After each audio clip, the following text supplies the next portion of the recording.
Shalom y bienvenidos a Vía Haftarah Israel, una frase hebrea que significa amarás a Israel. Esperamos que se queden con nosotros, ya que nuestro maestro, el Dr. Baruch, nos compartirá una enseñanza expositiva de la Biblia. El Dr. Baruch es profesor titular del Instituto Zera Abraham, con sede en Israel. Aunque todos los cursos en el instituto se imparten en hebreo, el Dr. Baruch se complace en compartir esta enseñanza en inglés con doblaje al español. Para más información, visítenos en amarasaisrael.org o descargue nuestra aplicación móvil Mi Estudio Bíblico. Aquí está Baruch y la lección de hoy. As believers in Messiah Yeshua, Como creyentes en el Mesías Yeshua, somos llamados discípulos. Otra palabra para entender ese término discípulo es simplemente estudiante. Significa alguien que aprende. Y necesitamos entrenarnos sobre cómo estudiar la palabra de Dios para leerla de manera más efectiva.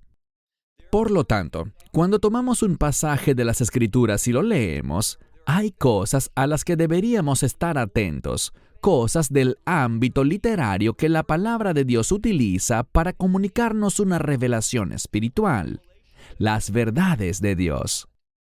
Uno de nuestros objetivos como ministerio es ayudarles a aprender cómo entender correctamente la palabra de Dios y las pistas que la palabra de Dios claramente nos ofrece para comprenderla correctamente. Toma tu Biblia y ve conmigo al libro de Salmos, en el Salmo número 2. Comenzamos nuestro estudio de los Salmos la semana pasada, y les mencioné que una característica importante de la poesía hebrea, y los salmos son, en efecto, poesía hebrea, una característica importante es el paralelismo. Les adelanté que en este segundo salmo veríamos muchos ejemplos de lo que quiero decir con paralelismo. Es cuando reconocemos esta característica, cuando entendemos cómo usarla, que la lectura de la palabra de Dios será mucho más efectiva. Seremos capaces de extraer más significado de nuestro estudio, de nuestra interacción con el texto. Lean conmigo, por favor, el Salmo número 2, y vamos a ver que este es un salmo mesiánico, lo que significa simplemente que este salmo revela una gran cantidad de verdad acerca del Mesías. Una situación que veremos de inmediato es que el mundo estará en contra del Mesías. Él habla sobre su primera venida, pero también hay un énfasis en el Mesías siendo establecido como rey sobre este mundo. Y lo que habrá será, presta atención, lo que habrá será una fuerte resistencia a su reinado, de la misma manera que hubo mucha resistencia cuando vino por primera vez como ese humilde hombre, aquel que vino montado sobre un asno, un siervo sufriente, uno que bendijo a la gente, ministró a la gente, amó a la gente, pero que, sin embargo, fue rechazado. Y eso no debería sorprendernos porque aquellos que pertenecen al mundo siempre rechazarán la verdad espiritual, porque la verdad espiritual está relacionada con el reino. Ellos están conectados a este mundo, pero los verdaderos discípulos estamos conectados con el reino. Este salmo destruye la idea de que la congregación de los redimidos, es decir, la iglesia, tendrá éxito en establecer la justicia, la rectitud y la paz en el mundo. Aquellos que enseñan que antes de que el Mesías regrese, la iglesia triunfará en llevar al mundo a la fe, están enseñando una falsa doctrina. No. Cuando el Mesías regrese, el mundo estará fuertemente en su contra, totalmente hostil a su verdad, a su presencia y a sus propósitos. Comencemos con el Salmo número 2, desde el versículo 1. es muy fácil de detectar el paralelismo. Verso 1. ¿Por qué se amotinan o se enfurecen los gentiles? Bien, tenemos que prestar atención al orden de las palabras. Vemos una frase y no intentaré leerles mucho en hebreo, pero noten que dice Lama Rakshu Goyim. La palabra Rakshu está en pasado y toda la frase es una pregunta. De hecho, la palabra Lama significa ¿por qué? La mayoría de las traducciones colocan a continuación de Lama se amotinan. Es un término de emoción y ciertamente aquí tenemos una palabra que habla de alguien que se deja llevar extremadamente por sus emociones. Esto tiene que ver con algo que llega al corazón del asunto, un asunto que es muy sensible. Y las naciones no quieren el tema del cual se trata este salmo. Este salmo habla sobre el Mesías siendo ungido como rey en este mundo. Si el Mesías fuera solo rey en los cielos y hubiera una separación, entonces la gente no se preocuparía por eso. Piensen en la pregunta que hizo Poncio Pilato. ¿Es tu reino de este mundo? Si el Mesías hubiese dicho, no, es un reino que no tiene nada que ver con este mundo. Voy a llevarme a mi gente de este mundo y simplemente los dejaré a ustedes en paz. A Pilato no le importaría. Pero es un reino que produce un gran cambio en este mundo. Es un reino que transforma al mundo, y lo veremos. Por lo tanto, los gentiles, y una de las formas como podemos interpretar este término, es como aquellas personas que no tienen su esperanza en un pacto, que no tienen una relación de pacto con Dios.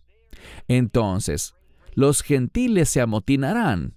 Dice, ¿por qué se amotinan los gentiles? Y la siguiente palabra es la palabra leum, pero está en plural, leumim, que significa naciones.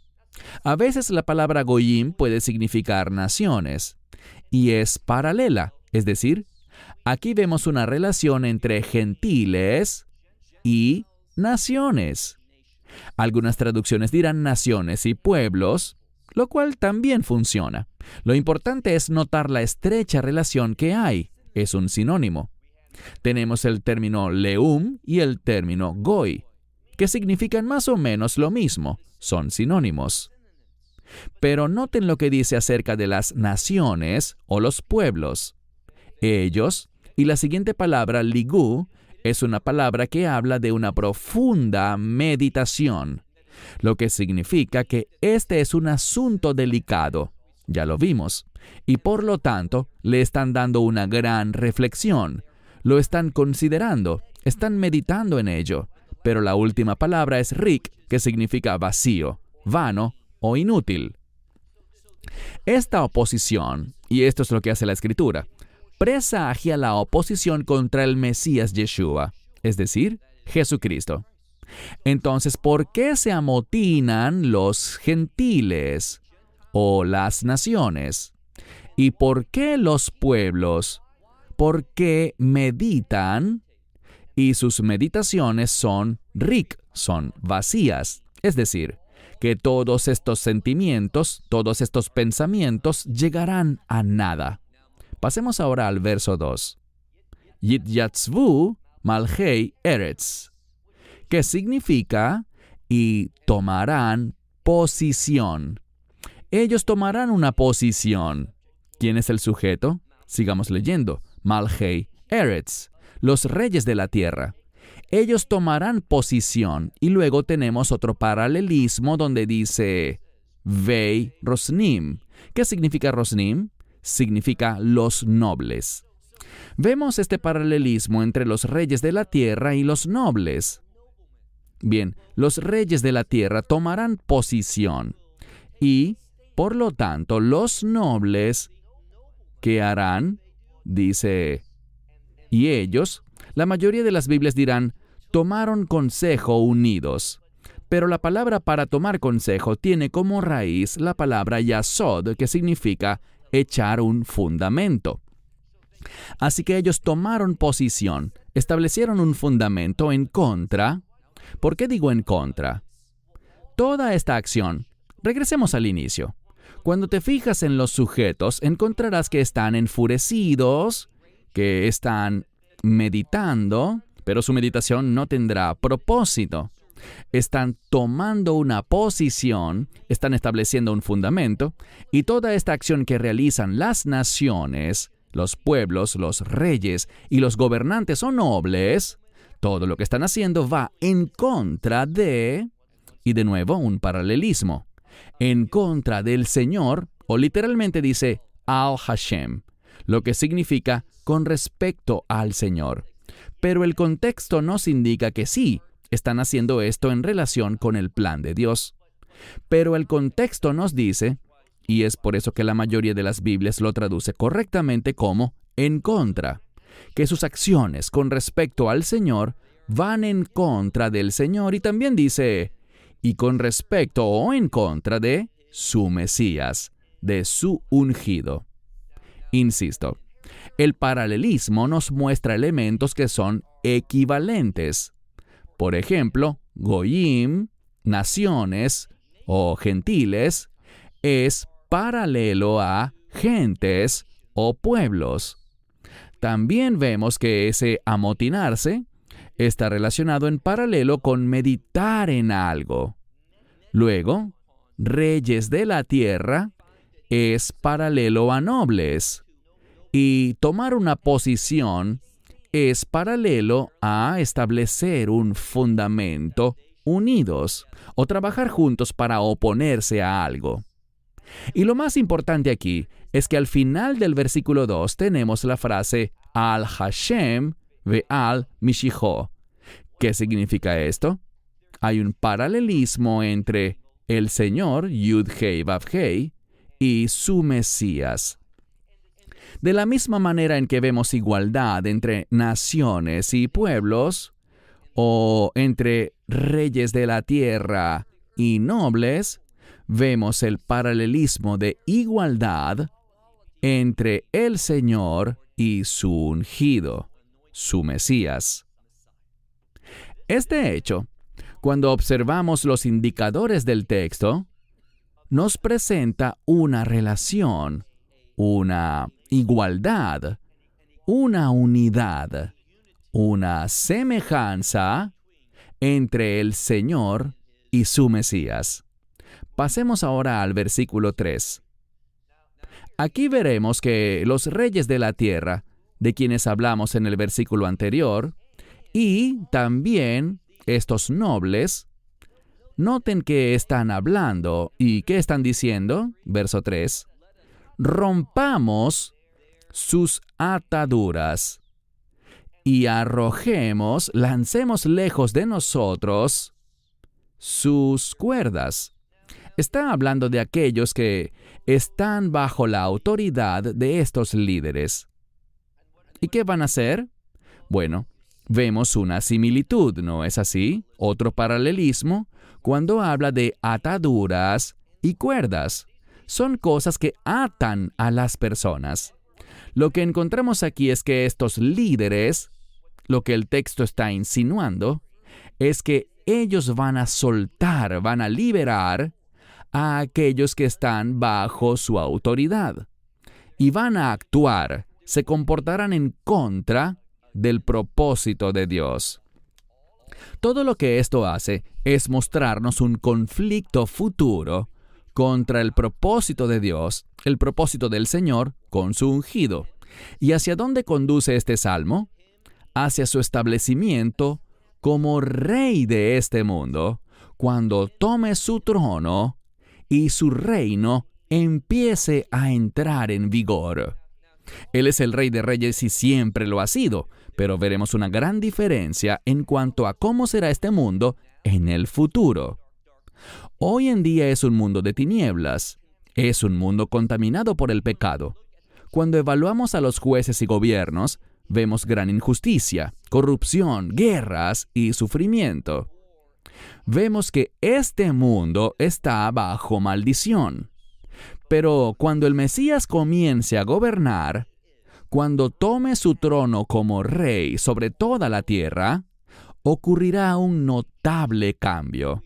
Aprendimos en nuestro estudio de Isaías en el capítulo 9 que Él establecerá un reino eterno con justicia y rectitud para todos, un reino sobre el cual Él gobernará. Su gobierno estará sobre sus hombros, pero estos líderes se oponen reciamente a eso.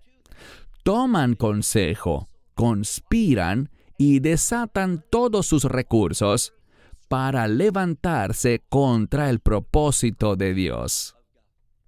Esto nos dice que el mundo no será llevado a la obediencia a la voluntad de Dios por el supuesto éxito de la congregación de los redimidos o la iglesia.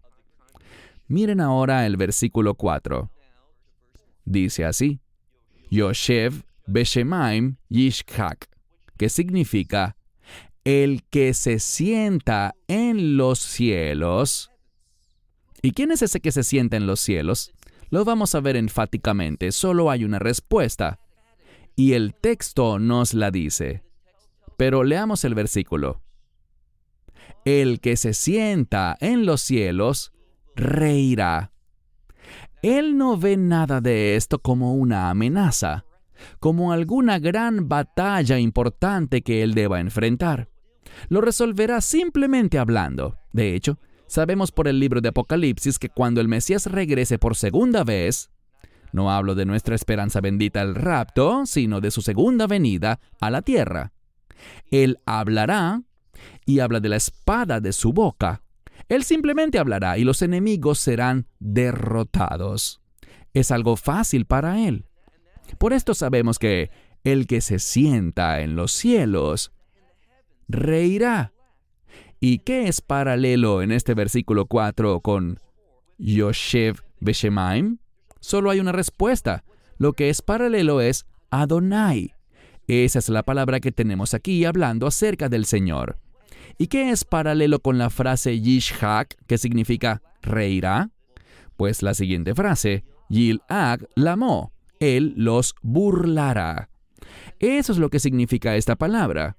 Nos dice simplemente que para Dios, todas sus acciones, todas sus preparaciones, toda su fuerza, todos sus recursos, Dios actuará, y de la misma manera en que un león puede jugar con un ratón, así también el Dios de toda la creación simplemente se burlará de aquellos que están en su contra. Ellos no representan una amenaza legítima. Por eso es tan triste, y nos estamos adelantando un poco, pero cuando miramos el final del reino milenial, cuando Satanás sea liberado y vaya derecho a lo que siempre hace, mentir y engañar, cuando salga a los 4 confines de la tierra, a todas direcciones, a todo lugar, y hable con aquellos que están en el reino milenial, principalmente con aquellos que nazcan durante ese milenio, les dirá: vengan conmigo, no tenemos que aceptar este reino de justicia y rectitud, no tenemos que someternos a su autoridad, podemos derrotarlo. Y Dios se reirá de semejante pensamiento, porque cuando vemos este texto, ¿qué sucede? Ni siquiera habrá una gran batalla, no habrá un conflicto significativo, en el que Dios a duras penas logre conseguir una victoria al final. No, Dios simplemente dará una orden. Fuego bajará del cielo y los consumirá al instante. No habrá una batalla real. Dios no puede ser combatido. Dios simplemente habla y el oponente, su enemigo, deja de existir. Deja de existir aquí, pero enfrentará el juicio por la eternidad. Pasemos ahora al versículo 5. Entonces, les hablará a ellos en su ira. Descubrimos aquí que Dios está airado contra aquellos que quieren frustrar sus propósitos, aquellos que se oponen a Yeshua, a que Él sea recibido como Rey de Reyes y Señor de Señores. Versículo 5. Entonces les hablará a ellos en su ira y con su furor. Es una palabra diferente para ira, puede ser furor o cólera dependiendo de tu versión de la Biblia. ¿Y qué sucederá? Él los aterrorizará, los perturbará y ellos tendrán miedo. Esta palabra en hebreo moderno se usa generalmente para asustar a alguien sorprendiéndolo. Y esto es importante porque cuando Dios actúe, cuando Dios diga basta y su ira se convierta en acciones, el mundo se sorprenderá. Ellos dudan de Él. Se burlan de aquellos que creen en un Dios que establecerá un reino aquí en la tierra. Y es tan lamentable hoy día que un porcentaje creciente, quizá la mayoría de los que dicen ser discípulos de Cristo, no creen que el Mesías establecerá un reino en este mundo. Quieren espiritualizar los textos bíblicos. Quieren convertir todo en un simbolismo, como si significara otra cosa. Y quiero advertirles algo que ya he dicho antes. Cuando usas esa metodología para interpretar las Escrituras, puedes hacer que la Biblia diga prácticamente cualquier cosa, porque te conviertes en la única autoridad de cómo debe ser entendida simbólicamente. ¿Qué significa la implicación espiritual de esto?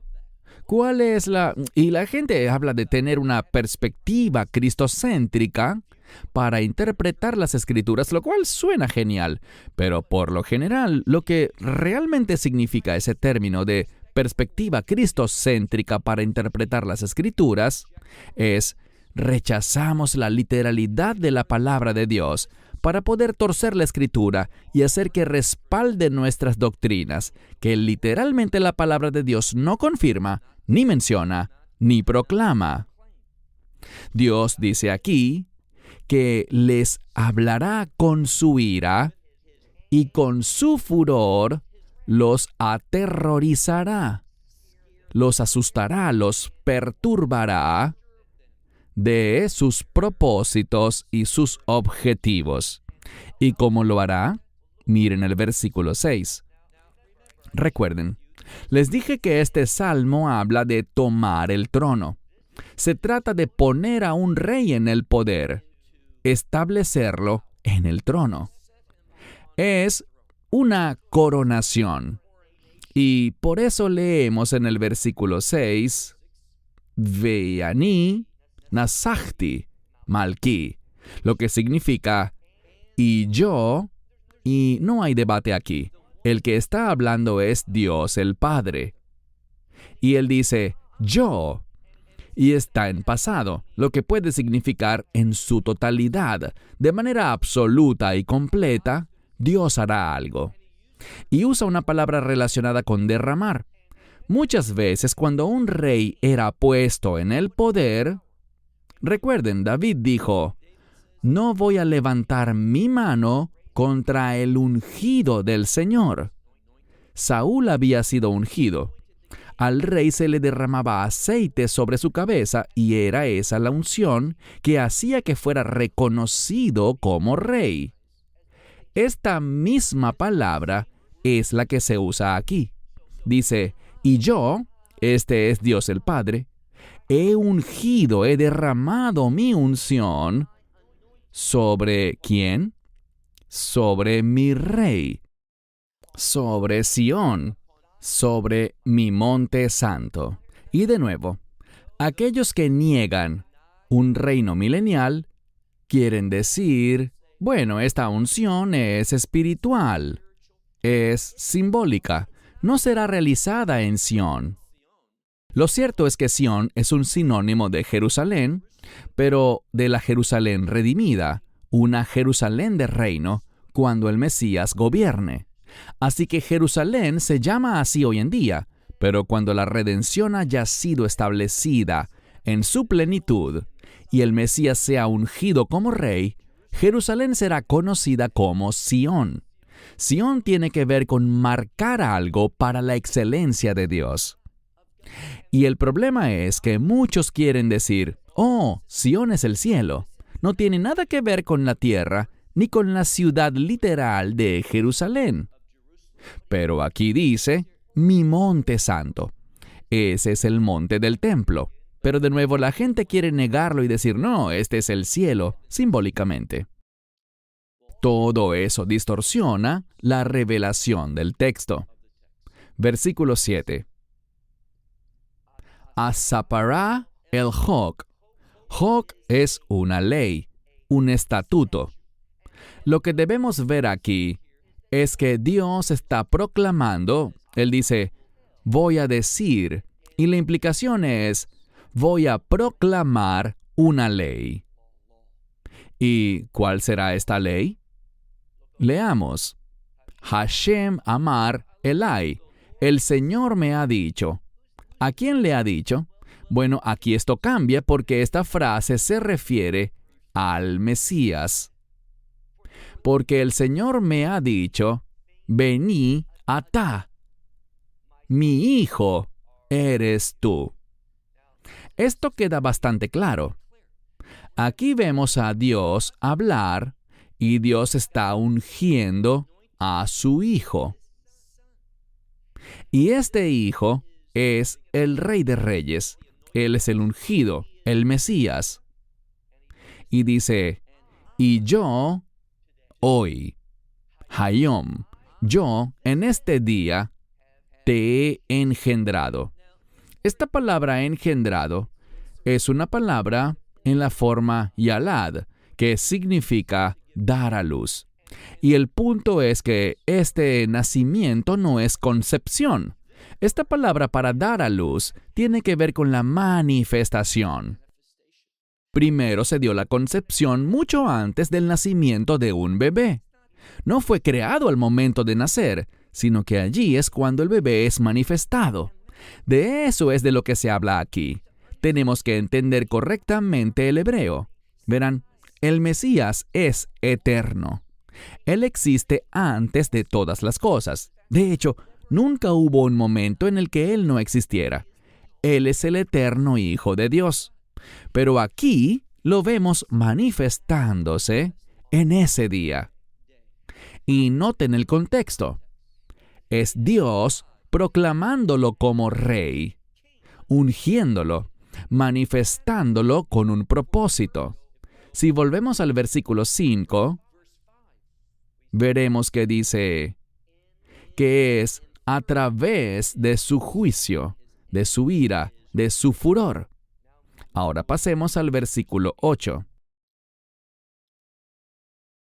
En cuanto a mí, este es Dios hablando, en cuanto a mí, yo te daré los gentiles. Y esto significa las naciones. Como herencia. Y como posesión, los confines de la tierra. Una vez más, otro paralelismo. Tenemos Goyim y Absei Aretz, las naciones y los confines de la tierra. Y luego después tenemos el término para herencia y posesión. Tu herencia, tu posesión. Ahora, ¿qué posees? La herencia. Vemos la similitud nuevamente sinónimos para enseñarnos una verdad bíblica. Y otra vez, ¿cuándo va a suceder esto? ¿Cuándo ocurrirá? ¿Cuál es la clave? Una vez más tenemos un verso que habla de la ira de Dios, su juicio. Miren con cuidado el versículo 9. Teroem beishevet barzel.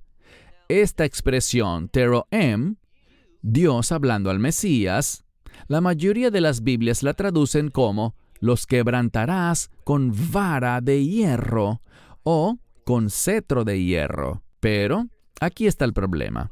Cuando haces un buen estudio de esa palabra, es la misma raíz de donde obtenemos la palabra maldad. ¿Qué es la maldad? La maldad es todo lo que no es la voluntad de Dios. Tomen nota de eso. Cada vez que encontramos la palabra ra, y aquí está en forma verbal, por lo que no es un sustantivo, sino que habla de hacer el mal. ¿Qué significa? No podemos considerarlo según el concepto de maldad en español. Es decir, Dios dice, te bendeciré o te maldeciré. Bendición, tov, es bueno. Maldición, ra, es malo. Es algo que Dios no desea. Lo que Dios desea es que nadie perezca, sino que todos reciban vida eterna. Esa es su voluntad. Pero eso no significa que todo el mundo se arrepentirá y recibirá vida eterna. Dios no desea castigar a nadie. Esa no es su intención. Dios no crea a una persona y le dice, te he creado, pero no tienes esperanza. No permitiré que te arrepientas. No permitiré que llegues a la fe. No permitiré que respondas al Evangelio, porque te creé solamente con el propósito de juzgarte. Algunas personas interpretan erróneamente lo que dice el libro de Romanos, pero en el libro de Romanos lo que debemos ver es cómo uno se convierte en un vaso de la ira de Dios para manifestar su gloria. No malinterpreten algo fuera de su contexto. Así que, cuando estudiamos aquí, dice que Él va a disciplinar. Ese es el contexto. ¿Por qué lo digo? Porque si miran aquí, dice, y tú, básicamente, harás el mal a ellos con vara de hierro, como un vaso de alfarero, un vaso de creación. Su creador los tinaxdem. ¿Qué significa? Es una palabra para una explosión. Algunas Biblias pueden decir, los harás pedazos. Significa explotar, hacerlos explotar, hacer que dejen de existir. Y Dios no se deleita en eso.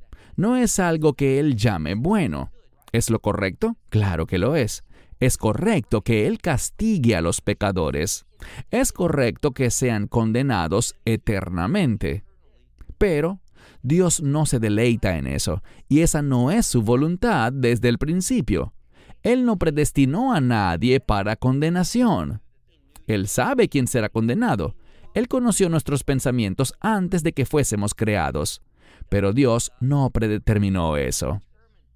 Él está diciendo aquí que el juicio que está pasando no es algo en lo que Él encuentre placer, pero es lo correcto. Versículo 10. Y ahora, es exactamente lo que dice. Y ahora, reyes, sean sabios, y sean disciplinados, jueces de la tierra. ¿No estarían de acuerdo en que los jueces de la tierra, Shoftei, Aretz y Melachim, son paralelos en el texto? De la misma manera que dice, sean sabios, y se podría decir, sean disciplinados, es una palabra para ser instruidos. Tiene que ver con ser advertido. Entonces dice, ahora es el tiempo. No se rebelen, no tramen, no conspiren, no usen sus recursos contra mí. Él dice, ahora, oh reyes, sean sabios y sean instruidos. Acepten la disciplina, oh jueces de la tierra. Y si uno hace eso, ¿cuál puede ser el resultado? Versículo 11.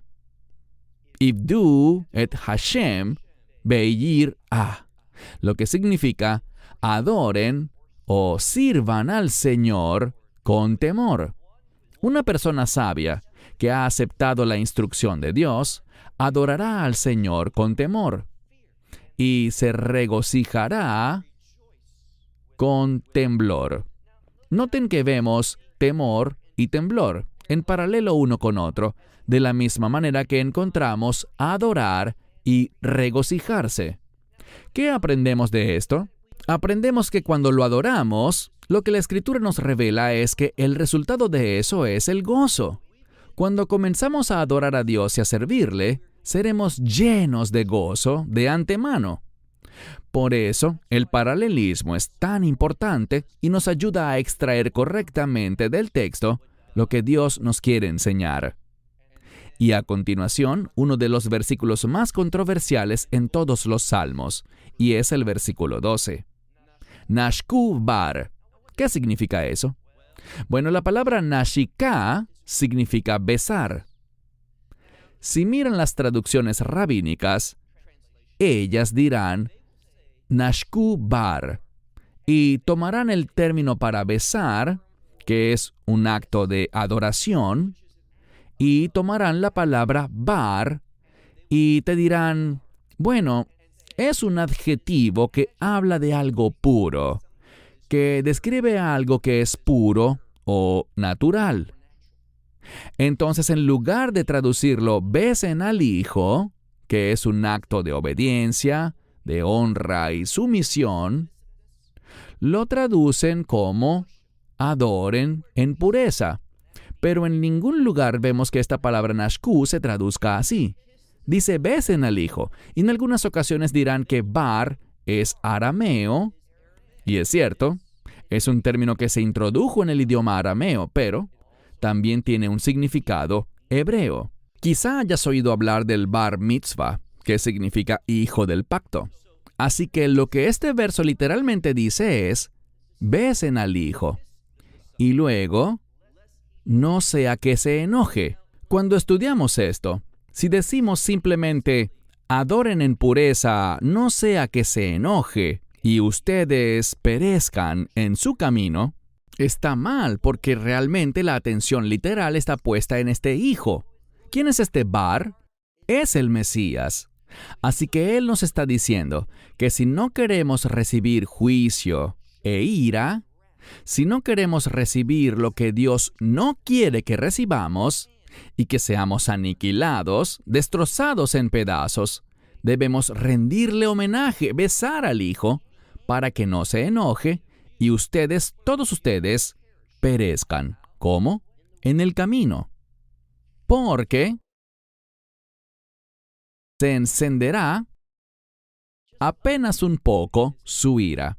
Es decir, si uno se arrepiente, si uno se vuelve, entonces este juicio pasará rápidamente para tales individuos, porque ellos tendrán la eternidad.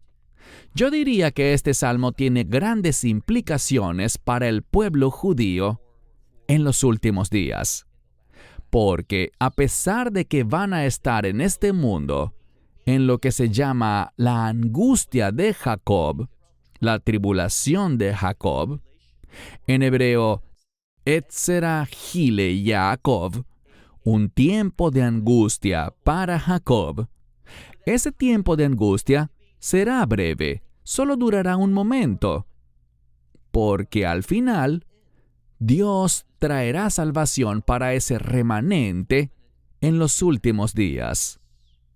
Y luego dice, felices o bienaventurados son todos los que confían, literalmente es la palabra para refugiarse, en Él. Esto es lo interesante. ¿Recuerdan cuando hablamos de lo importante que es la gramática? Si miramos solo el versículo 12, si decimos, adoren en pureza, no sea que Dios se enoje y ustedes perezcan en el camino porque su ira arde solo por un momento, bienaventurados todos los que hallan refugio en Él. ¿Quién es Él aquí? El problema nace si decimos simplemente adoren en pureza. No, aquel en quien tomamos refugio es el Mesías. Él es el Salvador, Él es el Redentor. Por eso, el contexto exige que traduzcamos besen al Hijo. Bar se refiere al Mesías. Es un sinónimo de lo que vimos en el versículo 7, donde dice, el Señor me dijo, mi hijo eres tú. Esta es la palabra bení, de ben. Así que tenemos dos palabras, ben y bar, ambas usadas en referencia al Mesías. Vemos que la naturaleza del Salmo 2 es mostrar sinónimos para revelar esta misma referencia. Y cuando notamos el paralelismo de esta referencia, encontramos la enseñanza, la revelación, la conclusión y la interpretación correcta que contiene el texto. Mi esperanza es que, a través de este breve estudio del Salmo 2, aprendamos un poco de teología, afiancemos nuestras doctrinas con perspectivas más correctas y también aprendamos más sobre cómo discernir correctamente la revelación del texto, usando herramientas literarias como el paralelismo, que son claramente distinguibles en los textos.